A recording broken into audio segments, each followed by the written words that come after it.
Sebelum melanjutkan, jangan lupa subscribe dulu, terima kasih. Bab 437, dia seorang gadis dan akan merasa malu.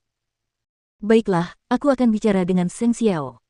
Kirimkan aku informasi tentang orang itu dan aku akan meneleponmu kembali saat ada kecocokan. Terima kasih, Xiao Qi. Mu Qi bersedia membantu Lin Muan karena kelompok teman-teman mereka tahu bahwa dia dan Lu Qianqian saling mengagumi, meskipun tidak ada seorang pun yang berani mengungkap kedok mereka yang setipis kertas.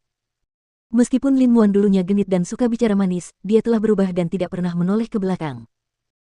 Jelas bahwa dia memiliki perasaan yang tulus terhadap Lu Qianqian, terutama dari bagaimana dia bertekad menghadiri akademi kepolisian dan melepaskan kekayaan keluarganya, bertahan hidup di luar sana yang sulit. Jika seperti itu, bagaimana mungkin teman-temannya tidak melakukan sesuatu yang kecil? Kemudian, Mu Qi merasa penasaran ketika Lin Muan mengiriminya informasi tentang murid pindahan itu, dan berkata pada Seng Xiao, Xiao, tidakkah gadis ini akan sedikit mendorong perasaan mereka satu sama lain? Keluarga Lin sangat berprasangka buruk terhadap Lu Qianqian. Tidak bisakah kau bersikap pesimis? Kurasa jika mereka bekerja keras, segalanya tidak akan sesulit yang dibayangkan. Jika kau bisa memutuskan rantai keluarga Seng, mengapa Lin Muan tidak bisa? Meskipun demikian, Seng Xiao mengirimkan informasi itu kepada Su Ce dan menyuruhnya untuk mendapatkan jawaban sesegera mungkin. Ngomong-ngomong, wawancaramu besok. Ayo tidur, kata Mu Qi sambil menarik piyama hitam Seng Xiao. Kamu tidur dulu. Aku masih harus memeriksa beberapa dokumen, kata Seng Xiao sambil menepuk-nepuk kepala gadis itu. Dia sebenarnya tahu apa yang sedang disinggungnya, dan sengaja menggodanya. Kau pikir aku tidak akan tahu kalau dokumenmu tidak mendesak? Mendengar itu, Seng Xiao menurunkan dokumen itu dan tersenyum samar pada Mu Qi. Bagaimana kamu tahu? Lihat jamnya, Xiao. Biasanya aku tidak ada di rumah pada jam segini. Seng Xiao terus berpura-pura bodoh. Mu Qi tahu bahwa dia sengaja melakukan itu dan berhenti berusaha membujuknya. Berdiri di sampingnya, baiklah. Jika kamu tidak mau tidur, aku akan pergi. Namun, setelah Mu Qi mulai berjalan, Seng Xiao tiba-tiba memeluknya dari belakang.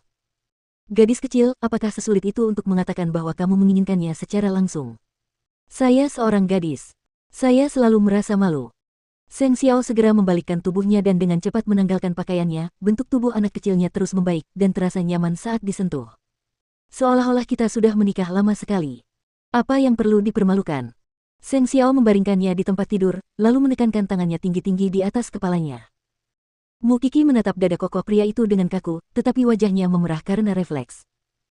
Dia berharap agar dirinya dan Seng Xiao dapat selalu tetap seperti baru saling mencintai untuk selamanya, dengan begitu, dia akan selalu lebih mencintainya dan tidak akan bosan atau terbiasa dengannya.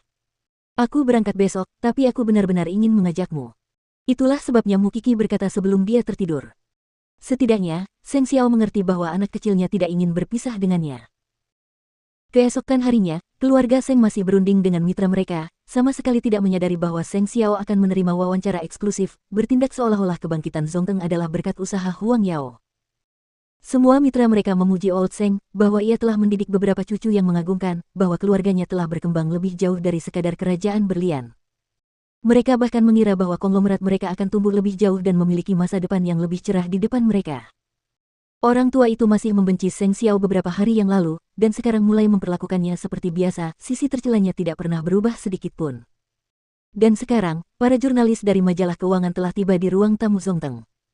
Itulah tempat untuk wawancara eksklusif hari ini. Jurnalis yang dikirim oleh majalah itu adalah seorang wanita, dan dia harus mengakui bahwa dia gembira bertemu dengan karakter legendaris seperti Seng Xiao. Seng Xiao memasuki ruang tamu setelah dia selesai dengan pertemuan penting pada pukul 10 pagi. Saat itu wartawan sudah siap dan sedang menunggu Seng Xiao bersiap. Tentu saja, Seng Xiao secara pribadi telah menilai isi wawancara itu, itulah sebabnya dia tahu pertanyaan apa yang akan diajukan. Tetap saja, wartawan itu tidak menyangka bahwa Mu Qi akan ikut bersamanya. Gadis berusia 19 tahun itu hanya berdiri di samping Seng Xiao, meskipun dia tidak terlihat muda. Dan seolah-olah dia dan Seng Xiao adalah satu. Rambutnya yang sedang panjang dan poni yang longgar terlihat elegan dan menarik.